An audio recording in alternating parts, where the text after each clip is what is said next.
Если смотреть через призму нашей работы, то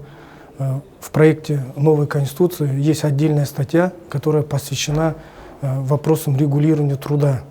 То есть новый основной закон гарантирует право граждан на свободу труда, право на свободный выбор рода деятельности, профессии, право на социальную защиту, право на разрешение индивидуальных и коллективных трудовых споров, право на безопасные, здоровые условия труда, на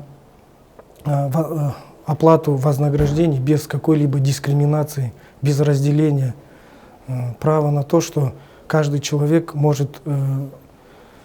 гарантированно выбрать себе ту профессию, которую он желает и обладает соответствующим уровнем своей квалификации. В целом мы,